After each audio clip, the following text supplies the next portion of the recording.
Is Feliciano Guimarães. I'm the academic director of SEBRE, the Brazilian Center for International Relations, and also professor at the University of São Paulo. Thank you for being here with us with this lecture by Professor Joseph Pilat from the Los Alamos Laboratory. This is a joint partnership between SEBRE and the Institute of International Relations of the Catholic University of Rio. It's a partnership that we started last year, and hopefully we're going to have many other events like this. And we're very much pleased to have Professor Joseph Pilat here with us, which is a reference in nuclear policy worldwide.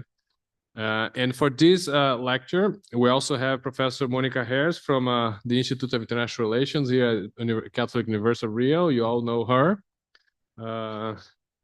And she'll be the commentator of this afternoon's event, whose title is A World Without the NPT Revisited.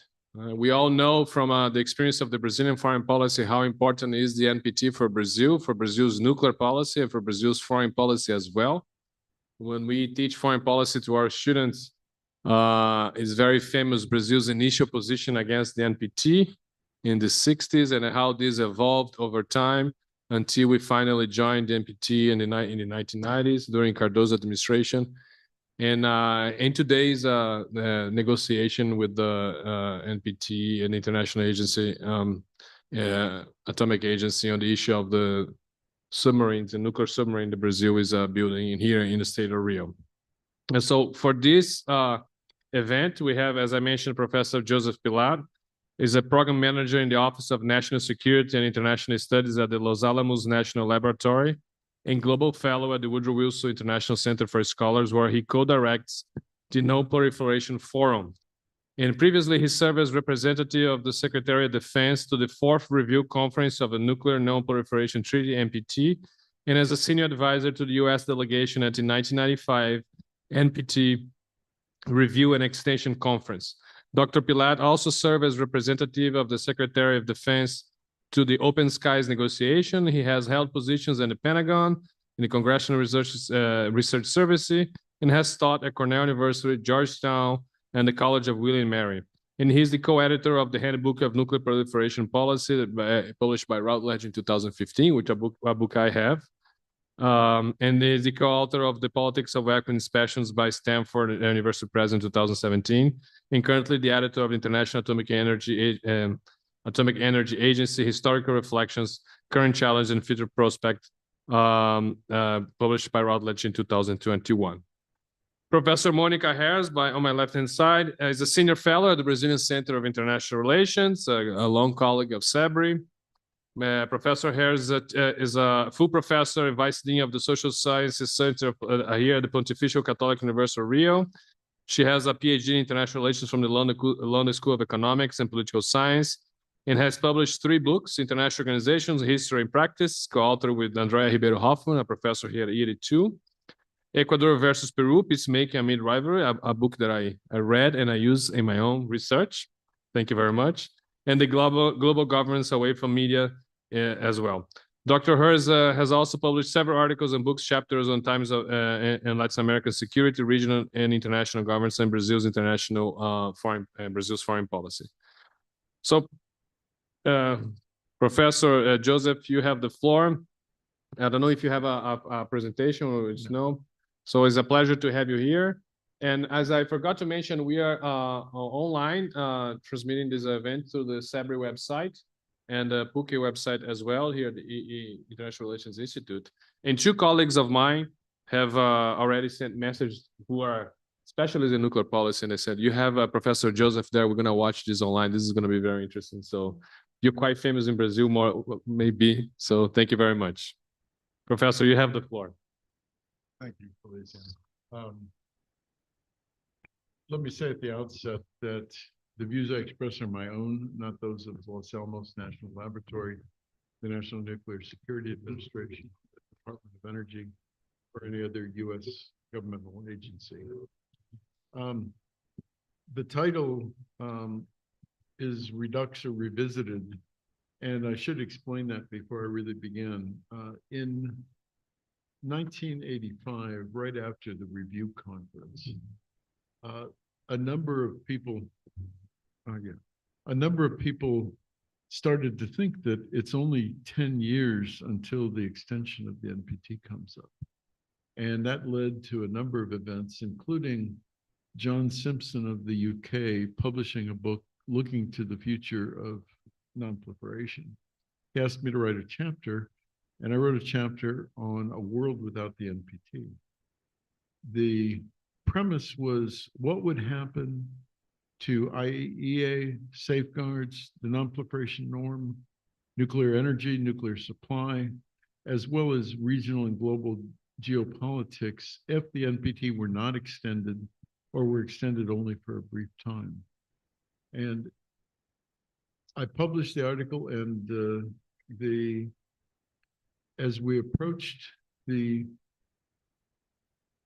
10th NPT review conference, I was in Ambassador Grossi's office in Vienna when he was the Argentine rep and the designated president of the 10th NPT review conference. And he had read the article that I did in the 80s and asked if I'd ever thought about putting it in the context of today's challenges. And I said I had, but I hadn't done anything about it. And he encouraged me to do so, and I did. Before COVID shut me down, I gave a talk based on the revised piece at numerous locations, including Unidir, NATO, Chatham House, CIPRI, Klingendel, and similar organizations. COVID shut me down, and I revised it again after the end of the 10th review conference. And here I am. So there's been a decades-long debate waged over the value and future of the NPT in a world fundamentally different from that in which it was negotiated. The NPT and the broader non-proliferation regime, of which it's the centerpiece, are challenged, as was demonstrated at the 10th NPT review conference. Although it appeared in the lead up to the conference that the atmosphere had been improving due to the extension of New START and other developments, the conference was nevertheless expected to be difficult and confrontational. The Russian invasion of Ukraine dramatically worsened expectations for the review conference. Moreover, the conference was faced with several other new issues. Russian revisionism on NATO nuclear sharing and its relation to NPT obligations, which never had become an issue in the NPT prior to the last review conference. Expected reactions to the AUKUS nuclear-powered submarine deal by China and other states, and the uncertain impact on the NPT of the entry into force of the Treaty on the Prohibition of Nuclear Weapons. In addition to these unprecedented challenges, traditional issues that have divided the parties at past review conferences were also expected to be and were debated. Article 6 issues were once again at the center of the debate, with a special attention to the future of US-Russian bilateral arms control, and in particular, a follow-on to New START. The Article 6 debate also reflected the frustration of non-nuclear weapon states with the pace of nuclear disarmament, criticism of the postures and policies of the nuclear weapon states, and fears of a new arms race. Action on nuclear risk reduction was debated and generally supported, but there were suspicions among some states that it was being put forward to avoid taking concrete, real measures toward disarmament. The nuclear sharing issue brought up by Russia was picked up in different ways by China, some states in the non-aligned movement, and a few other states.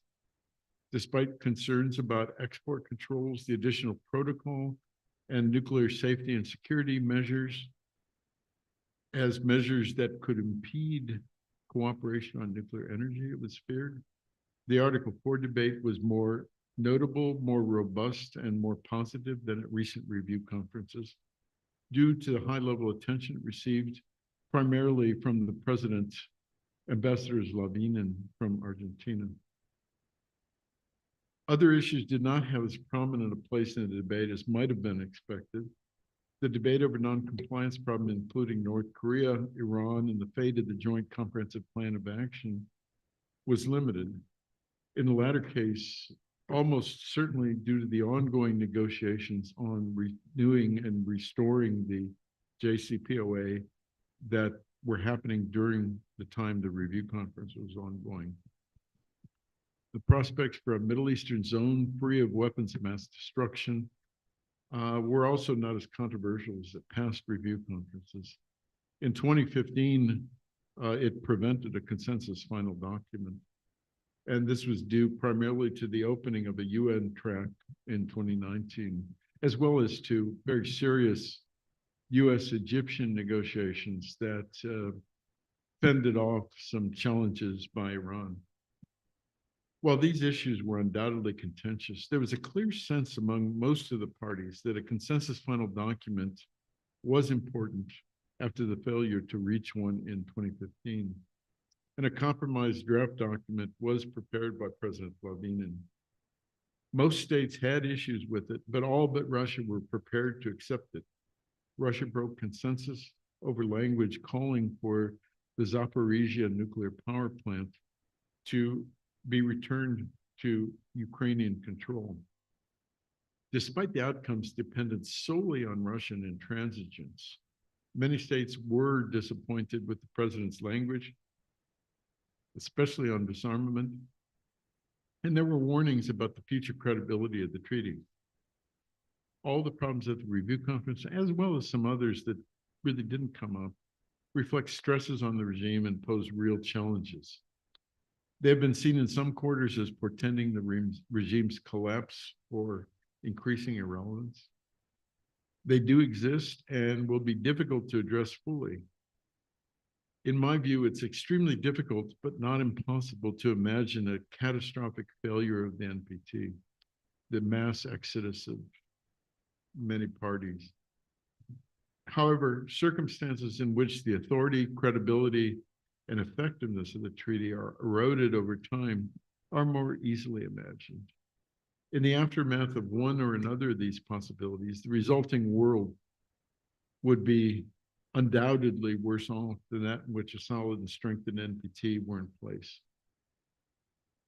Without predicting the worst, it's certainly not, in my view, the most likely outcome.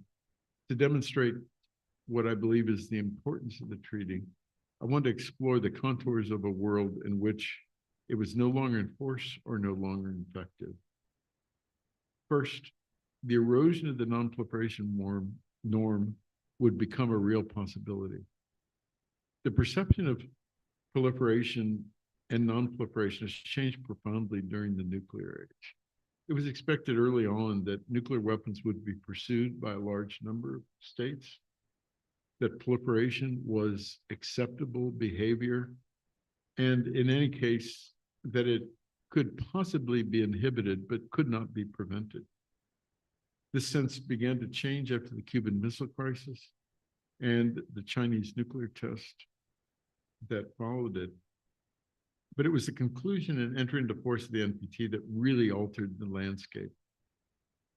It's undoubtedly true that the early years of the treaty were precarious, with limited membership, a surge in civil nuclear power programs that threatened to overwhelm the new undertaking, and the so-called Indian peaceful nuclear explosion that threatened its very rationale. Moreover, the NPT survived and prospered, becoming the most widely adhered to arms control treaty in history. As NPT's authority grew, it has both reflected and furthered the objective of proliferation as a globally respected principle and enhanced the predisposition of the vast majority of states to forgo nuclear weaponry. In this manner, it has affected the attitudes as well as the behavior of non-NPT states as well as NPT parties. A collapse of the NPT would not immediately or necessarily be followed by a decline of non-proliferation as a principle and a predisposition. We might expect that support for nonproliferation would be greater in the event of troubles with the treaty, at least for a time. Yet the power of the nonproliferation norm has depended on its practical service to security and perceptions of security, with no evident and certainly no adequate means of affecting either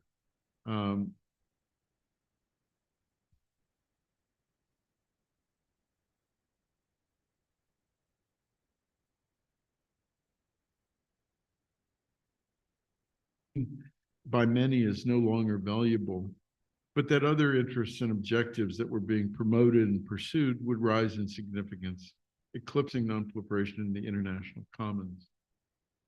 Second, there would be a negative impact on the IAEA and safeguards. Just as the value of nonproliferation would not immediately disappear in the event of the collapse of the treaty, neither would the primary organizational structure in support of the treaty's objectives, the IAEA, immediately decline. A pillar of the nonproliferation regime, the IAEA was established long before the NPT entered into force and was independent of the treaty to a large extent, at least before the mid-90s. The IAEA has commanded and commands authority in its own right.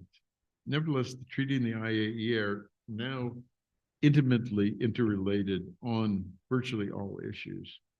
While it's difficult to believe that the agency would not be affected by problems with the treaty, can rightly assume that it would continue to have credibility, respect, and support if the NPT should fail, and would certainly remain in existence. All of the agency's missions, and especially the agency's safeguards activities, however, would be certainly adversely affected by the loss of the NPT.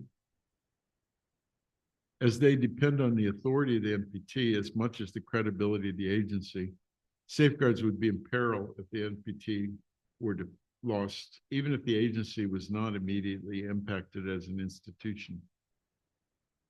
Perhaps rapidly, but certainly over time, confidence in IAEA safeguards would begin to decline.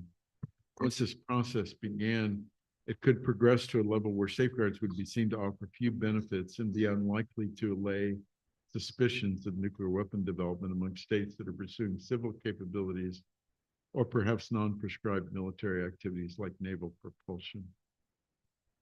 The obligations of non-nuclear weapon states party to the NPT under Articles 3.1 and 3.2 would be terminated, perhaps presumably along with safeguards agreements entered into under the treaty, both comprehensive safeguards agreements, again with the exception of Tlatelolco states, which have a protocol on this specific issue, and additional protocols. There may be fallback safeguards covering materials and facilities received from external suppliers placed under safeguards, and on subsequent generations of special nuclear material derived from or produced in safeguarded items. However, it's not clear that these arrangements would be enforceable and enforced. They could be challenged on legal and other grounds. Only for non-NPT safeguards, so-called IMCIRC 66 safeguards, would their issue of their continuation be completely clear. It's not clear that states would be willing to endow any post-NPT safeguards with the role and importance they now have, since these technical, political, legal creations would be burdened by the absence of the NPT's broader commitments, because the IAEA is an implementing agency, could itself over time be affected. Presumably any fallback safeguards that have been provided for would come into play in this situation, but such arrangements are not in place for many nuclear exports. Even when they're provided for, however, fallback safeguards are no substitute for safeguards administered by a respected international authority under a near universal treaty. And they would pose considerable administrative and financial problems for suppliers and recipients alike. Without a viable NPT, some states would undoubtedly attempt to shore up the IAEA and, lacking real alternatives, strive to maintain existing IAEA safeguards and to extend them to new items. However, these activities would not change the fact that IAEA safeguards would be looked at differently in a world without the NPT, where non-proliferation norms and related obligations are already are on the path to being undermined.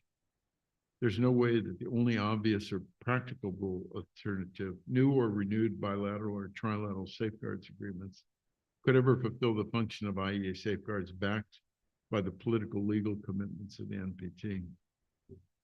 Any problems with the IEA and its safeguards would reverberate throughout other structures of the non-proliferation regime to the extent in which they depend on IEA safeguards.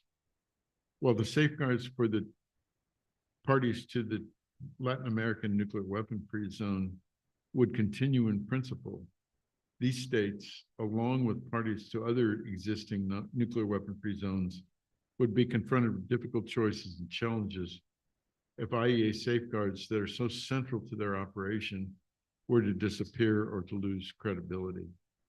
So too would the Zanger committees and nuclear suppliers group activities be adversely affected by lowered confidence in IEA safeguards.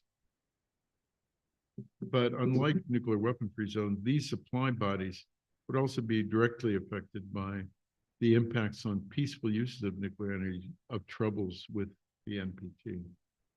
So third, the prospects for sustainable nuclear energy and responsible supply would decline. The erosion of the regime would undoubtedly affect the prospects for nuclear energy globally. The cost of nuclear energy for power production will still have the greatest impact on its future use.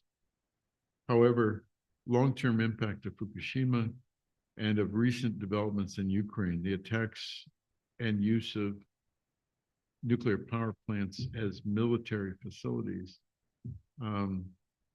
would have a devastating effect on the future of nuclear power worldwide. Even maintaining current capability or limited expansion in the future depends on the architecture of the NPT and the international regime centered on it, with its norms and legal administrative controls, IEA safeguards, and standards for nuclear safety and security. Without this framework, traffic in nuclear technology would look very different and be more likely to pose risks of nuclear proliferation and terrorism, or at least be seen to be doing so. The dangers might move some states to reconsider the benefits of nuclear power generation, with significant impacts on global energy mix strategies and climate strategies. To the extent this occurred, it would undoubtedly affect the nuclear suppliers group, which has been criticized over its history. Nevertheless, along with the NPT, the NSG guidelines reflect such supplier consensus as exists.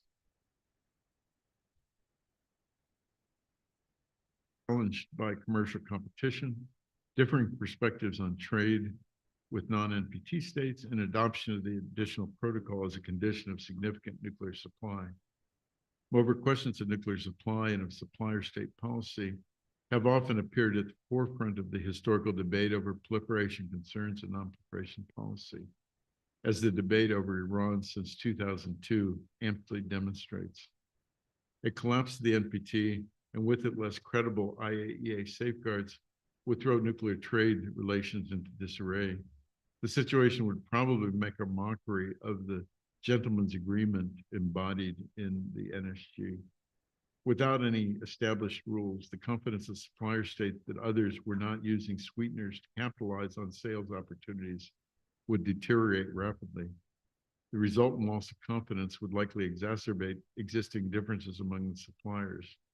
The current NSG could collapse, although there might be an effort to revive it, to strengthen it, to fulfill the functions that the NPT and the Zanger Committee once fulfilled. Unfortunately, given the limits of the NSG consensus and its underpinnings in the NPT IAEA regime, any effort to use the NSG as a substitute for the role of the NPT would likely be stillborn. If the worst occurs, it would be particularly worrisome with respect to the behavior and attitudes of non-NPT states and the emerging suppliers. As suggested, the NPT regime has exerted an influence on the behavior of non-parties, constraining their behavior to some extent by the effects of export controls, and more vaguely, but no less genuinely, by its moral suasion. In the absence of the NPT, as suggested, treaty obligations for state parties to require IEA safeguards on all their nuclear exports would be terminated. And in time, other principles once upheld in the supply regime could be expected to become increasingly irrelevant. Should this occur, the positive effects on the behavior of non-NPT states would be expected to diminish, and perhaps rapidly. Their opposition to the discriminatory regime of the NPT would then more freely affect behavior at odds with the regime's principles. The emerging suppliers have offered some level of support for elements of the existing supply regime. Without the supply structures that all depend to greater or lesser extent on the NPT and the IAEA, it's not clear how their behavior would be channeled in ways conducive to non-proliferation. These states perceive the proliferation danger differently than does the United States or the other major suppliers. Russia and China see nuclear and international trade in terms of political and strategic, as well as economic benefits. They hold the interdependencies created by international commerce to be crucial instruments in managing their relations with other states. Other emerging suppliers see themselves as the victims of the non-proliferation policies of the supplier states. Some of these states have expressed a principled opposition to restricting any transfers of technology. For all emerging suppliers, with the exception of those with robust domestic power programs, heavily dependent upon emerging imported technology, equipment, and materials such as South Korea, the preservation of the existing regime is not and may not be a matter of concrete economic and commercial interest. Indeed, some of these states might welcome its collapse, hoping to prosper amid conditions in which nuclear commerce was perceived as extremely dangerous by the major suppliers and possibly was declining overall. All in all, the effects of the loss of the NPT would mean that the universal and inalienable rights embodied in Article 4 would come to appear more and more irrelevant. Nuclear commerce could decline without the foundation of the NPT IAEA regime, and the availability of nuclear assistance in the new non-NPT environment of exports and cooperation could over time come to depend solely on the greed, the goodwill, or the grand strategy of the suppliers, without whom indigenous development of nuclear energy could be slow, inefficient, difficult, and costly in terms of human and material resources. Obstacles to cooperation do exist, but they are being reduced in many ways. New ones could be erected erratically on other than economic rationales in this new world. Fourth, there would be a decline in international security. It has been the NPT regime and the passage of time that have served to dispel fears that we're moving towards what Albert Wohlstetter described as life in a nuclear-armed crowd. Without the treaty and the regime, especially the safeguards and export control obligations it requires, this perception in time could and probably would reemerge. However, the new world wouldn't necessarily bristle with new weapon states, at least not immediately. Whatever the importance of the international non-proliferation regime, ultimately a decision by a state to acquire nuclear weapons is based on perceived national interests, especially on their assessments of whether or not national security would be well served or harmed by the possession of nuclear weapons. For the great majority of states, this was not change in a world without the NPT, at least not immediately. The collapse of the NPT would eventually affect security perceptions within every region and across the globe. But it would not necessarily worsen security in specific regions in the near term, like Latin America. The exceptions are probably the Middle East and Northeast Asia. Saudi Arabia, Egypt, Turkey, South Korea, Japan, and other countries might immediately cause concern for their neighbors if they were suddenly released from their NPT obligations. This concern would be based on their expected efforts to hedge or the perceptions of their hedging against either Iran or North Korea, depending on their region. Other states may also hedge against total breakdown of the regime. Concerns might be diminished by the limited technological prowess of some states, the cost of nuclear weapons for others, and the anticipated pressures from the United States, the European Union, and depending on where the states are, possibly Russia and China. Yet there's little doubt that regional security would deteriorate as confidence among nuclear weapon states, non-nuclear weapon states, that regional adversaries were not undertaking weapon programs, never absolute under the NPT, would decline.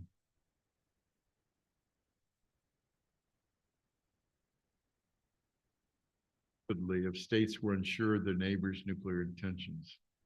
The prospect of arms attacks on other states' nuclear facilities would increase, with disastrous consequences for nuclear power programs within the region, and ultimately, almost certainly, an adverse effect on global nuclear energy development.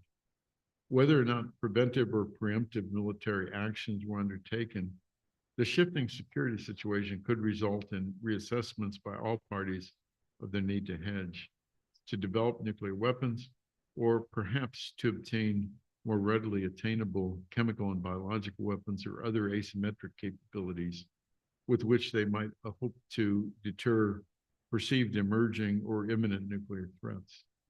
Military contingency plans would have to be adapted to take the new situation into account, with the possibility that these preparations, including new weapons developments, acquisitions, changes in operational doctrine, and the like, would appear so threatening to an adversary as to impel it to realize the capability that was originally feared. This could lead to a self-fulfilling threat response interaction of a troubling but virtually inevitable kind. Moreover, the reality of nuclear latency would mean that at best, any military situation and solution might only be temporary. Even if the number of nuclear weapon states should increase, predictions of nuclear disaster do not necessarily follow. It is true that arguments about the establishment and stabilizing effect of regional deterrence situations as a result of proliferation are frequently ethnocentric and ahistorical, and are far more popular among academics than government and military officials.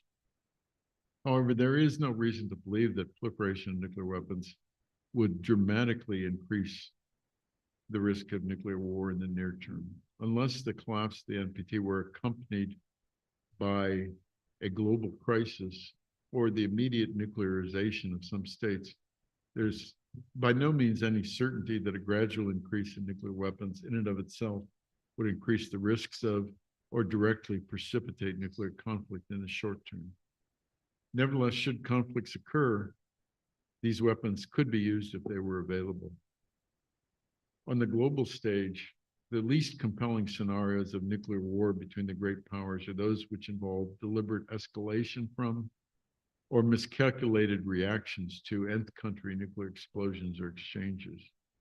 However, such perceptions would follow perhaps all too shortly after ambiguity was spawned by the treaty's collapse, and they could develop a life of their own.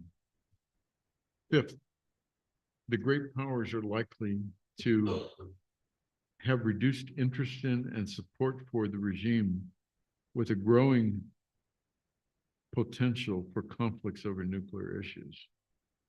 Not only would the decline in or demise of the treaty affect international security, both regionally and globally, but profoundly affect international relations, creating or exacerbating tensions and divergent interests along north-south or other geopolitical fault lines.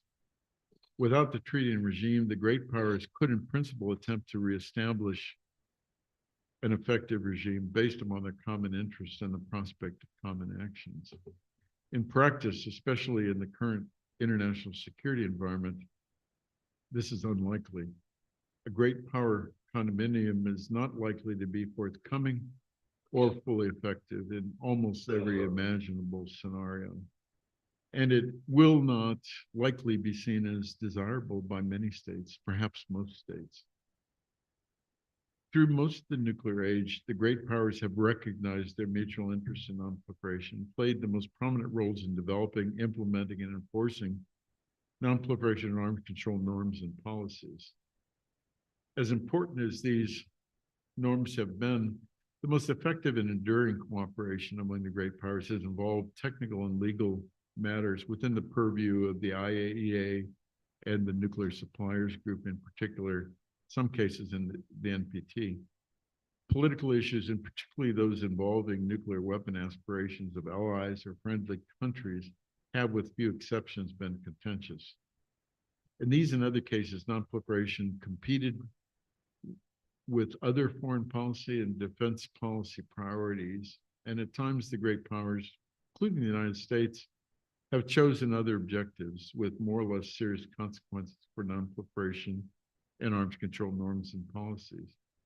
Today, the downturn in great power relations has serious implications for proliferation threats, as great power support for and cooperation on nonproliferation has eroded. The sense of mutual interest has waned. Proliferation is a matter of contention now among the United States, Russia, and China, at least. Russia was openly challenging the international nuclear order and the institutions that are central to it, including the IAEA and the NPT, even before the invasion of Ukraine. Absent the NPT IAEA regime, the activities of allies and other states regarded as potential proliferants would remain politically sensitive and largely outside the scope of any great power cooperation that might be preserved in the current environment and beyond. Indeed, the more controversial issues would probably come to dominate great power relations in this sphere as proliferation issues become more politicized. Chinese opposition at the NPT and the IAEA to AUKUS and the nuclear submarine deal may portend future conflicts, although they could become much worse than the diplomatic battles that China is waging today. Sixth and finally, the impact on arms control and disarmament would be devastating. These seismic shifts in the security environment and great power relations in the absence of the NPT would mean that the prospect of nuclear democracy, suggested if not explicitly demanded by Articles 4 and 6, would become even more distant than at present. If Article 4 erodes, and it would without the treaty and a well-regulated nuclear energy market, the benefits of peaceful uses would not be as available to many states. Moreover, the efforts by nuclear weapon states to assume safeguards and other obligations agreed by the non-nuclear weapon states, now largely experimental, but absolutely necessary in the future, could effectively end.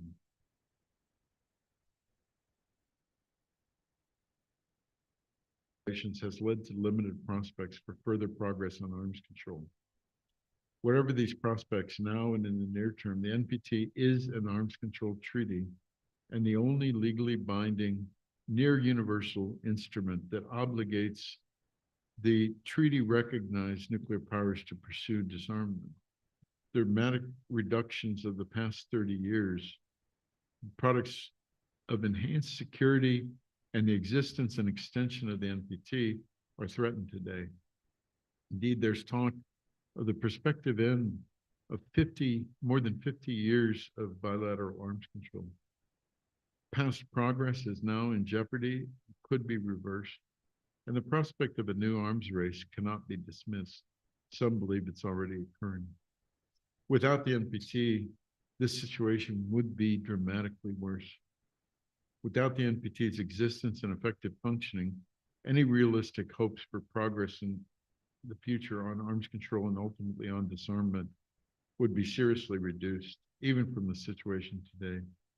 As recognized in the Irish resolutions that gave birth to the NPT, the uncertainties created by the existence or prospect of new nuclear weapon states could be expected to pose not only increased dangers of nuclear conflict, but to inhibit movement among existing nuclear powers to limit or eliminate their nuclear arsenals.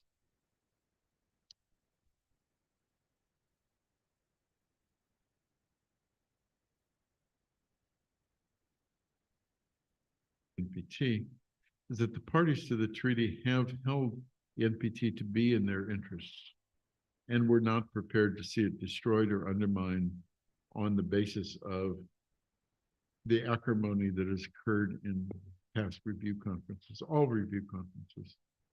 After 50 years, the NPT remains indispensable as the centerpiece of the international nuclear order, undergirding the non-proliferation regime, enabling responsible and sustainable nuclear energy cooperation and development, and constituting the only treaty commitment of nuclear weapon states to pursue disarmament. In my view, the NPT has truly contributed to global peace and security. However, it's clearly under challenge today, as is the entire international nuclear order of which it's the centerpiece.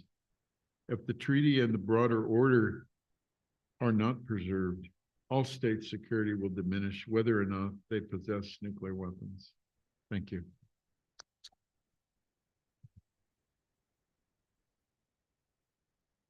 Thank you, Professor Joseph. Thank you very much. Before I pass the word to Professor Harris, Monica Harris, I'm gonna make a brief comment. For quite some time, I taught at the University of São Paulo international institutions, right? And one of the most difficult methodological, one of the biggest methodological challenges when you study international institutions is about their efficiency, how efficient they are, right? And you can think about efficiency of international institutions or international treaties in two ways. You can check, verify the compliance of states, if states are following the rules or not, the core rules and the secondary rules. And if the treaty itself is efficient, that means if it solves the problem that was created for. Right? And one of the most difficult things about that is that since the world of politics, there is no treatment and control, as in a laboratory, you don't know exactly what would happen to the world if in case of the NPT, if you take NPT out, right? So because you need to have a world in which the NPT does not exist compared to a world in which NPT exists, and then you can measure by difference between control and treatment the effects of the NPT or not. The only methodological way of doing that, it's exactly what your article has done, which is to come up with a counterfactual argument. So what would have happened if the NPT didn't happen or if it was demolished in some way or another? So this is a very good, a very interesting exercise, and I think a very compelling argument, not only of the importance of the NPT for peace, but also about the efficiency of international treaties in general, right? And how important they are, and how sometimes you think the NPT is not preventing proliferation, but they're coming up with a series of arguments, the 6 arguments that you brought to us, you realize that NPT is in fact efficient in many ways. Some countries might not like it, one aspect or the other of NPT, but in general, they are safer with NPT than in a world where the NPT does not exist. So thank you again for this very impressive, compelling argument. Now I pass the floor to Professor Monica Harris to make comments on Professor Joseph's lecture. Thank you. Thank you so much for your lecture. Extremely interesting and very close to my heart, I must say. I think that it is particularly relevant at this point in time as we are going through a process of profound crisis of global governance mechanisms, not only regarding nuclear weapons, but regarding practically everything else. So I think it is our duty, perhaps more than our desire, to face these mechanisms and ask ourselves what is the path forward. But at the same time, acknowledge the crisis of legitimacy that they are going through at this point in time, that have, of course, a number of sources. The NPT is one of these mechanisms that goes through a process of legitimacy crisis. In a certain sense, it always had a legitimacy deficit. And we can, of course, look at the world and ask what we have two options. We have the option of the NPT as it is in existence. We have the option of the absence of the NPT. And in view of this dichotomy, these two possibilities, we can look and ask, I mean, what would be a possibility? What would be the world like without the NPT? But what I would ask you is if we can look at this in a rather different way. If we can look at it in terms of not throwing the NPT out the window, but at the same time thinking of a world beyond the NPT. So, and often I see this in many discussions that relate to what you were saying, Feliciano, on governance mechanisms. People tend to look at, okay, so this is not good, it's not legitimate, it's unfair, let's get rid of it. And it's not that easy to get rid of things. And we, I think, tend to think less in terms of transitions. So my question, perhaps the most basic question is, can we think in terms of transition? Not in terms of getting rid of the NPT, not in terms of only having the NPT as it is for eternity, but think in terms of a transition from this world to a different world without, getting rid of it in an irresponsible way. And this really concerns me very much. There is a whole debate now about banning nuclear weapons. So that is another mechanism on the table that is, I think, is very interesting. And what bothers me, Professor, is that I tend to go to conferences where either people say, okay, let's just get rid of the NPT and look at banning nuclear weapons, or people say, let's do the opposite. And perhaps it's neither. Perhaps we should think in terms, I think it would be very good to have a world without nuclear weapons and some other weapons also. But how do we build this transition? So perhaps you could somehow address this question. Related to it, I wonder whether in this process of transition, regional security, regional mechanisms cannot have a perhaps more relevant role. I've often been asked at the UN in the context of UNIDIA's seminars and conferences,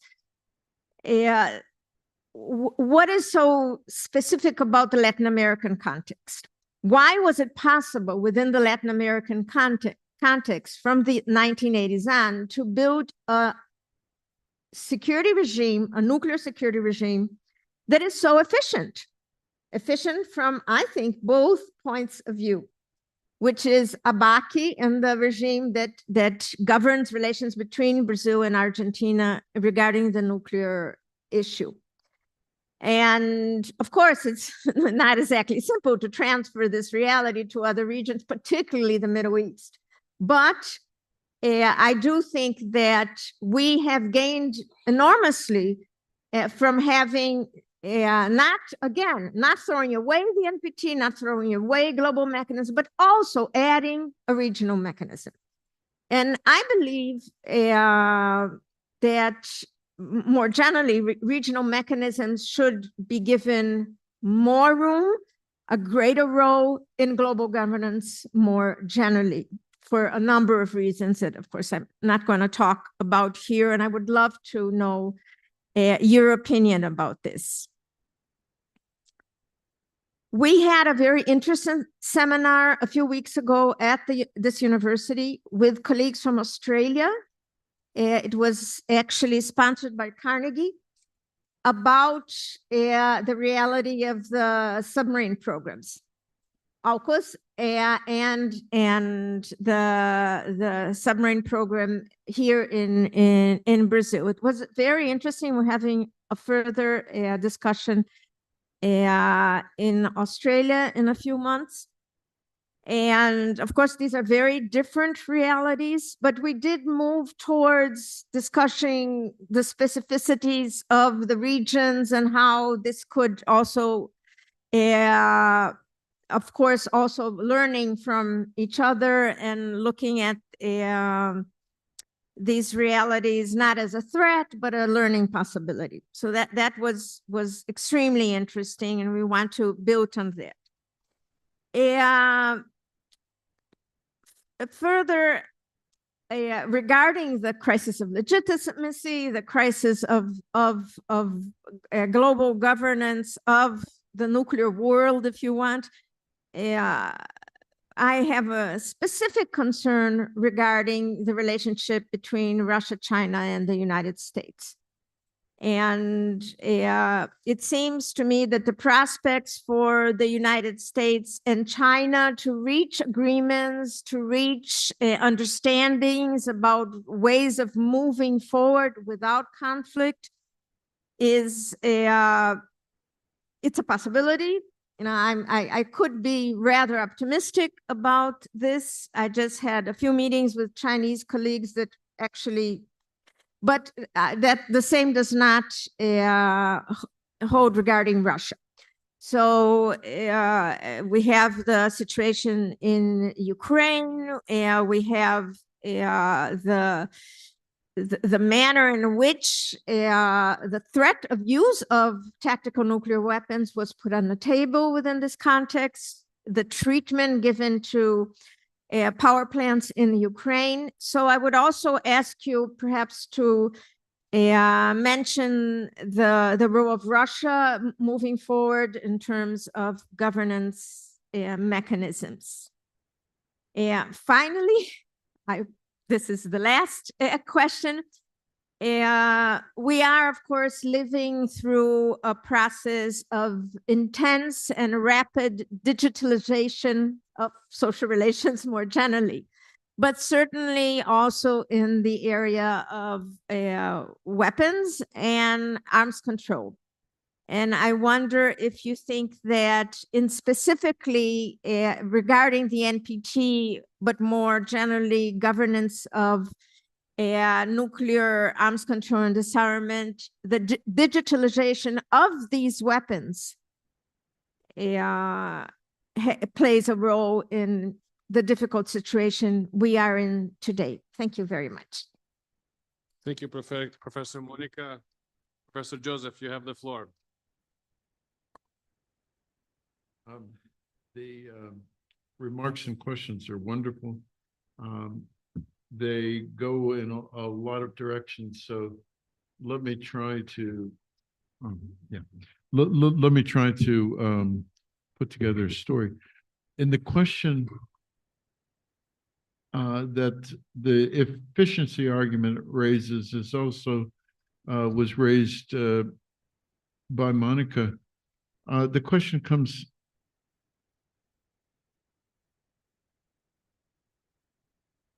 for the NPT. There's been interest in that for several decades now. One of the things that states have most, and academics have most struck interest in is a revival of the Baruch Plan, which was essentially a global supranational regime that controlled all dangerous nuclear activities.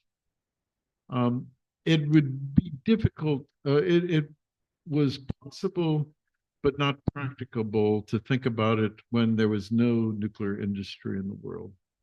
Trying to think about it now with the development of nuclear industries in so many countries, it's hard to think about going back to that position. But people have argued it, and it has attractions because it was clean, neat, and didn't have any of the complexities that the NPT was forced to accept in terms of the time it was negotiated and concluded. When existing states had weapons, when nuclear industry had expanded fairly dramatically, but was still ready to face its biggest increases.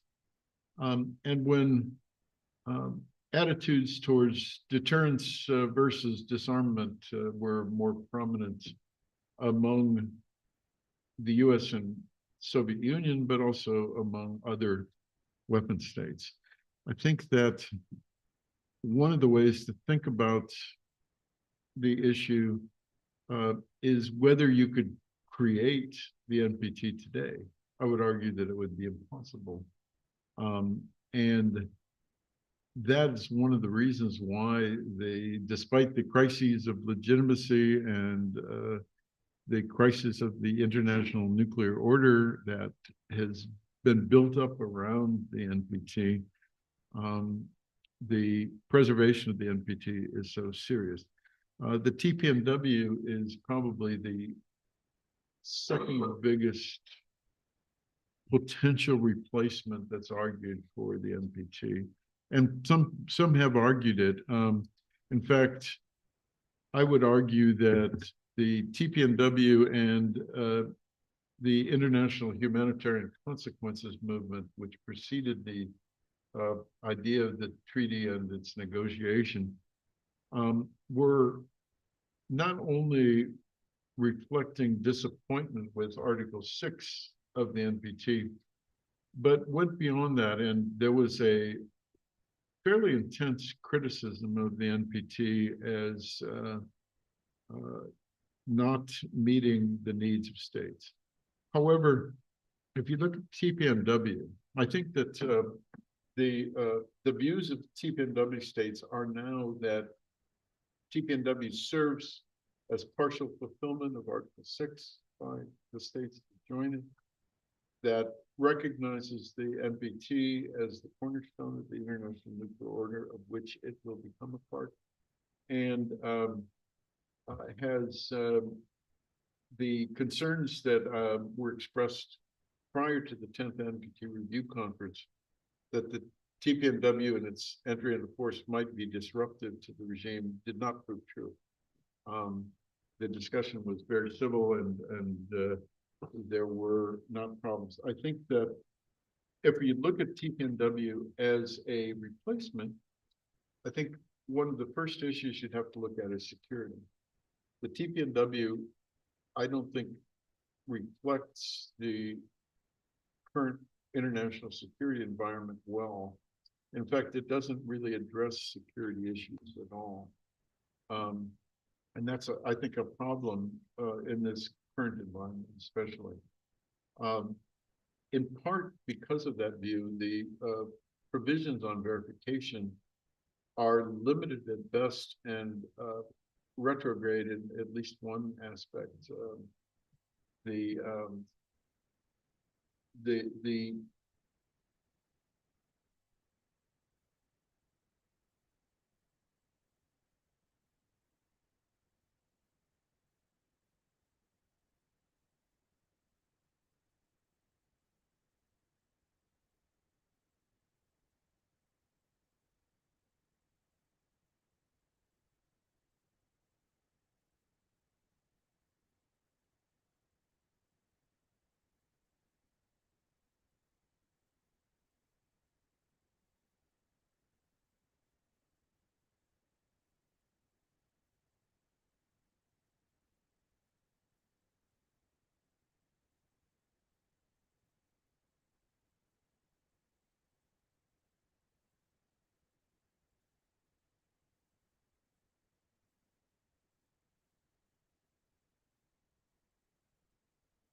Sanctions against Yes, the sanctions affected the entire economy. capabilities as well. But it would be another thing to look at the US or Russian program, even the French, Chinese, North Korean programs in comparison. The complexity and the prospect for error would be even greater.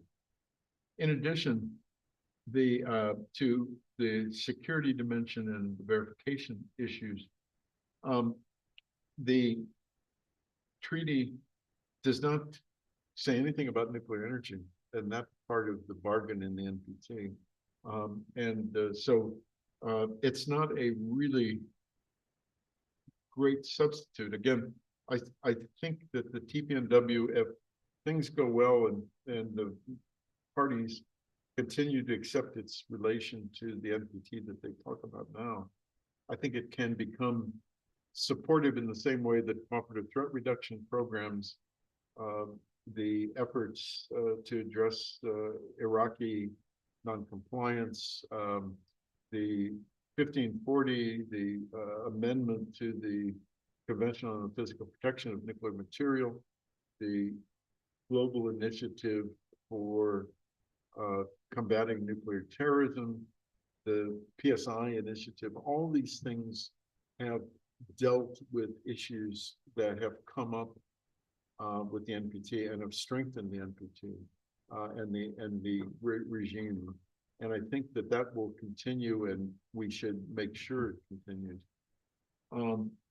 Regional mechanisms are very important. The nuclear weapon-free zones have been central to that. They cover most of the Southern Hemisphere now. I think that there is more to do there. ABAC and the equivalent in Europe, Euratom, also have played an important role. I think there's more creativity at the regional level, but it's the nuclear weapon-free zones are the basis for that, I think. But they're threatened if the NPT's threatened, and that remains to be seen. Russia, China, and the US, I think that this is a very difficult situation today. The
Open the floor to questions. Please just raise your hand and state your name.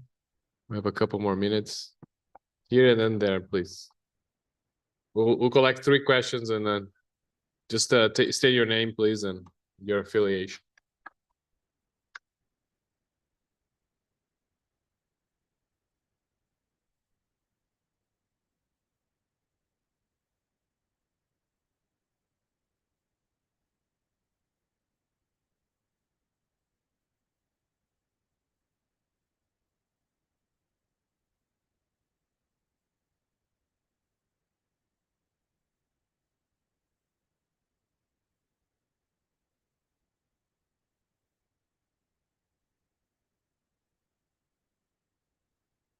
O controle.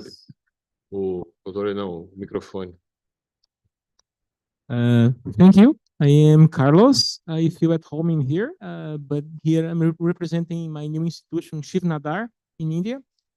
I was wondering, in line with what Feliciano and Monica mentioned briefly, regarding the efficiency of the regime, I was wondering if the relatively weakening of the normativity of the regime nowadays, I mean, it is a sign that the states are relying maybe too much on the unwritten rules of the global nuclear regime, such as the non-first use and so on. Is it really the case? Would we rely on this kind of unwritten set of rules as we see the formal institutions kind of crumbling? And a second question to Professor Pilat. Would, for instance, a review of the safeguard system within NTP make the regime more attractive, not only for members, but for states that did not join, such as India? I mean, how could an updated, I mean, a kind of NTP plus be more appealing, I mean, to states which are demonstrating recalcitrance right now? Thank you. Thank you, Carlos. Who's I think here in the front, please. Then we go back to Professor Pilar. Thank you very much. And thank you, Professor, for this very interesting presentation of brought us. I have some perplexity. We believe, I believe from what you presented us, that the NPT is a complete failure. It's a failure on nuclear disarmament, and it's a failure on non-proliferation. Proliferation has occurred. We have more than the 5 nuclear countries we had, about North Korea, we have Israel, we have India, we have Pakistan. Proliferation exists. Of course, nuclear disarmament never happened. So the 2 aims of the treaty are a failure. We don't have disarmament, we don't have non-proliferation. And a double failure, because we can even ask, if we had proliferation, perhaps if Ukraine had still its nuclear facilities, Russia had not invaded it. So we will have peace without proliferation. If Iran had a nuclear war weapon, perhaps Israel hadn't bombed that premises. So proliferation would have helped. It's, of course, it's a paradox. It's an argument. But the main appreciation I would like to bring here is that the treaty is a failure. So you asked, what would be a world without the NPT? I think the question is wrong, because you don't consider, as Professor Monica very clearly asked, the substitution of this treaty by another treaty, by a treaty of prohibition. Because if the countries that built the non-proliferation treaty are serious about nuclear disarmament and are serious about non-proliferation, they should contemplate the treaty on prevention, on prohibition of nuclear weapons. You see, if they don't do that, this is an international and diplomatic cynicism. Because those who are nuclearly armed, if they want to disarm, they have to sign a treaty by which they are fined. Otherwise, it's a cynicism. Thank you. Professor Joseph, you have the floor again. The question of whether there are loopholes in the treaty that make it create the prospects for nuclear terrorism. I think that it is the case that the treaty is based on the promotion of peaceful nuclear energy around the globe, and that promotion and expansion of nuclear energy does create some risks of proliferation and terrorism. At the time the treaty was concluded, the prospect of nuclear terrorism was not a consideration, and it was believed that this was a state issue. The treaty is between states and not any non-governmental bodies, including terrorists. However, the UN Security Council Resolution 1540 really applied the terms of the NPT as well as the other non-proliferation regimes from states to non-state actors as well. And so as a result of 1540, the provisions of the NPT do apply to potential terrorists. I think that there's nothing so much in the treaty that is a loophole or opens the floodgates to terrorism, but the dual use nature of the atom makes it likely to that these risks exist, and they have been managed, I think, quite well, but we'll have to see in the future. I wasn't sure I got the entire question, but on no first use, one of the interesting elements of it is that 3 countries had no first use doctrines during the Cold War: India, China, and the Soviet Union. Nobody believed the Soviet Union had a no first use policy, despite its declarations, because it wasn't consistent with their forces. In China and India, there was a consistency between the doctrine and the no first use. And so it made sense. And I think by and large, states believed it. Today, the nuclear postures of both countries are changing in ways that make no first use less interesting. In fact, Chinese military literature is exploring what are the real exemptions for no first use. Is a conventional strike against a commingled nuclear system that might be in a field that's mostly conventional but has one nuclear, is that a rationale for Chinese first use? That's what the military are saying, thinking. I don't know how far that's gotten to the doctrine, but the doctrine is already crumbling just by the changes in the Chinese nuclear posture, both size and capabilities. And it is interesting because despite China not being interested in joining Russia and the US in negotiations of any kind, strategic systems, they're not there yet, although they may be in a decade. But things, if we looked at INF and wanted to reimpose INF boundaries, China would have to be a party. If we tried to control AI or hypersonics, China would have to be a party because they're leaders or near peers or peers in these areas.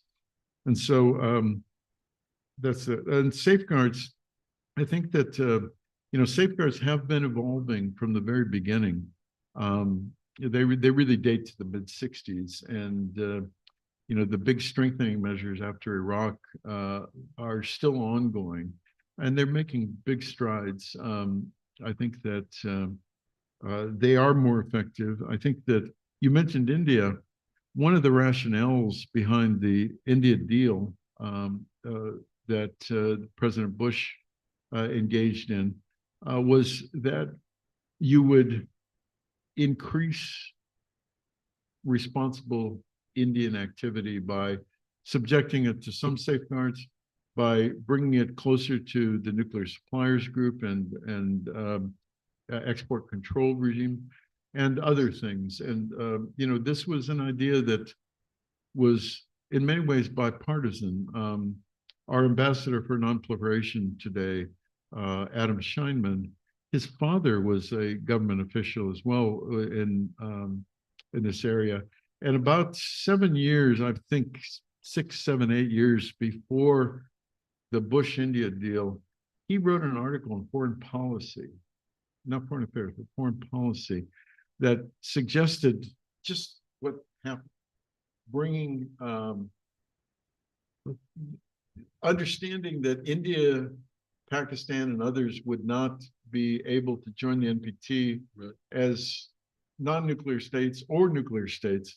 How can we bring them closer into compliance with the regime and getting them a test? And so that I think that was the rationale. It hasn't worked, I think, as well as people thought. The deal was probably not as good. On the NPT, I can't believe either area it's a failure. I think that if one looks at the projections of nuclear weapon states, at the time of the Aston-Lilienthal report and the Atoms for Peace speech, the fear was universal proliferation. In the Kennedy administration, there was fears that there would be 25 to 30 nuclear powers by the 70s, by 1970, actually. And that has not occurred. I think that there will be some interesting developments on the basis of the Russian violation of the Budapest Memorandum. But I can tell you that Ukraine could not have kept its nuclear weapons and had a viable nuclear force at the time of the Russian invasion or the time of Crimea. There were too many technical issues, too many entanglements with Russia, and too many prospects for isolation from broad international markets had they chosen to keep the weapons. The lessons that might be drawn from the Ukrainian invasion may not reflect those facts fully. In fact, people are already talking about enticements to proliferation based on the fact that negative security assurances may not be credible, and that's a real problem. In terms of disarmament, the NPT was never intended to be a disarmament treaty per se. It was never deemed to be the sole treaty that would lead states to disarmament. In fact, the Irish resolutions, nobody wanted disarmament more than the Irish, but they realized that at the time, in the conditions of the Cold War, the worst thing that could happen is further proliferation, which would lead to risks of nuclear war and even more dismal prospects for disarmament in the future. The NPT, I think, has been the basis for dramatic cuts. Forces went down from tens of thousands on each side to 1,500 strategic deployed systems today. And the NPT was a big part of the environment that allowed that to happen. I think that in the security environment today, we're not going to see disarmament anytime future, but that won't be because of the NPT. And I don't think the NPT can be blamed on that. My sense is that if one looks at the both the negotiating history of the NPT and its history since, it has looked pretty good, both in terms of disarmament and non-proliferation, although it hasn't been perfect. Thank you, Professor Pilar. I think our time is almost up. Do we have maybe one more question? I have one there. Just gonna make a brief comment going back to my classes on international institutions, that another very difficult methodological issue on studying international institutions is to separate the autonomy of an international treaty and its bureaucracy or its agency from the core states that created them. So it's very difficult to when you study them, going back to the facts of international institutions, is this effect of disarmament, for example, or non-proliferation, the effect of the institution itself, the treaty and its agency, or is the effect of the core state that the creators in the case of the United States, the Soviet Union, all those that they use the international institutions and the treaty to force states to not proliferate, and how to separate or how to find the independent effect of international agencies. So this is something that I think in NPT and the International Atomic Agency is always the case study of that. So it's very difficult to disentangle these two effects. So please, a question. Hi, my name is Victoria. I'm from the São Paulo State University. And I just wanted to thank you for this place here, for this moment that we have to reflect about the NPT and everything that it has achieved so far. I do believe that I do not agree with the belief that the NPT failed in terms of non-proliferation, nuclear disarmament. I believe there has been progress, even though not as we wish it was. Like you mentioned, in 1963, there was, they believe that about 50, 20 or 25 nations would have nuclear weapons by 1970s. And so I do believe that we made progress in that sense, but I do understand that there are many problems inherent in many things that have already been mentioned, but I want to think about looking forward. How can we, I like the perspective that Dr. Monica has brought about thinking about transition, and how can we, I think if we're thinking about this transition, you know, thinking beyond the NPT, we need to foster trust between the nuclear weapon states. So how can we foster trust between these countries, especially Russia, the United States, and China? How can we foster trust between these countries so that we can move forward? Because unless there is trust between them, we're not going to move forward. So how can we think about this? How can we move forward so that maybe non-proliferation, nuclear disarmament could be a reality, but I feel like this is only going to happen unless there's trust among the countries. So. Thank you.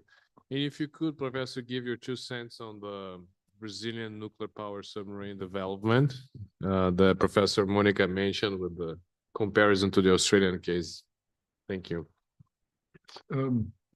Again, excellent questions.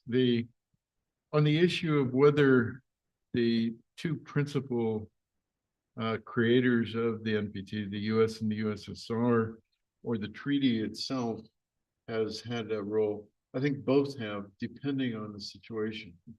I think the role of the treaty in establishing the non-proliferation norm is so important. I have interactions with the French CEA, the Atomic Energy Commission of France, all the time, and I have seen that the French sent a telegram to Indira Gandhi after the peaceful nuclear explosion in '74, congratulating her. Can you imagine that happening now? No, it just wouldn't happen. And it's been the influence of the regime and the norm on that. Plus the states. But there have been cases where, you know, in the '70s, both South Korea and Taiwan had open nuclear programs that were beginning, and the United States used all of its power to shut them down and succeeded. So we've seen both, but I think the impact of the regime is so important, not only on proliferant states, but in terms, I don't think we would have made the progress we did in the reductions that we undertook had the NPT not been extended. Because the real reductions came later. And I think that is important. I think that, how do we move forward? I don't think we can while fully move forward while Russia is in Ukraine. I think that, as I say, the Biden administration has offered negotiations, but I don't think they'll be forthcoming. And I think that there are limits to what we can do. During the Cold War, in addition to the formal arms control, which is very important, we had a whole host of informal actions, unilateral cuts, unilateral reciprocal cuts, like the presidential nuclear initiatives that removed most of the tactical nuclear weapons from the United States and some of the Russians. Moratoria,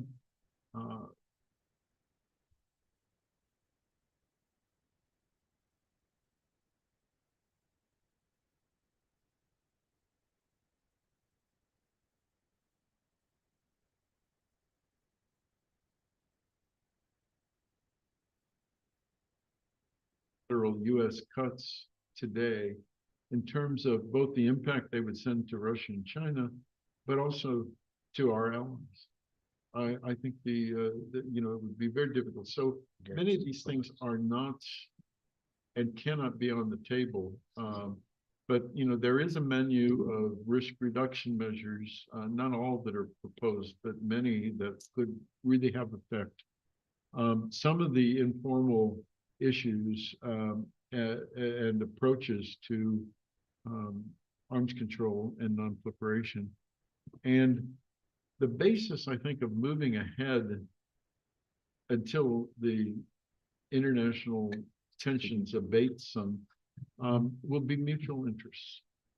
Schelling and Halperin more than 60 years ago said that effective arms control and nonproliferation must reflect mutual interests. And I think that is still the case today.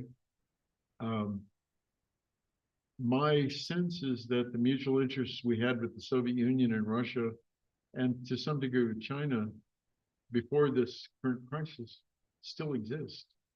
Russian and Chinese behavior suggests they may have a different view of it, but I don't think that'll be the case over time. And I think that the way we build up the future and make the transition that Monica talked about is to rediscover mutual interests. They may not be as deep and widespread as they were before the crisis, but over time, I think they should be again. And I think that is the base. There's plenty of measures that can be taken. There was a very modest measure the United States proposed, and many states in the world accepted a moratorium on ASAT tests, anti-satellite tests that created space debris. There may not have been a strong mutual interest in stopping ASAT tests, but there was a very strong mutual interest in preventing more space debris. And if that creates a norm, it also has value to global stability and ultimately to arms control, because ASATs are destabilizing weapons. There are things called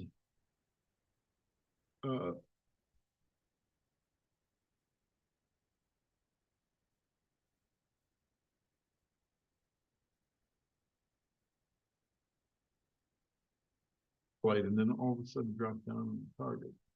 And there should be mutual interest in controlling them, banning them. May not be the kind of thing one does formally, but it could be done perhaps informally, even beginning now. Preventing miscommunication during a crisis. There's been important since the hotline, but there are all kinds of new technologies and new pathways, and the creation and exercise of new channels between the United States and Russia, United States and China, and perhaps eventually trilaterally, could be very valuable if they were both created and exercised using the full range of new technologies. I think that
enough would have to be answered by the precedent sets Of in Brazil and Brazilian or Australian cases. Thank you. Thank you very much. Thank you, Professor Joseph Pilar and Professor Monica Hurst for the participation. It was a pleasure. I hope to see you again and come back to Brazil. All right. When we launch our new submarine, you'll be one of the invitees.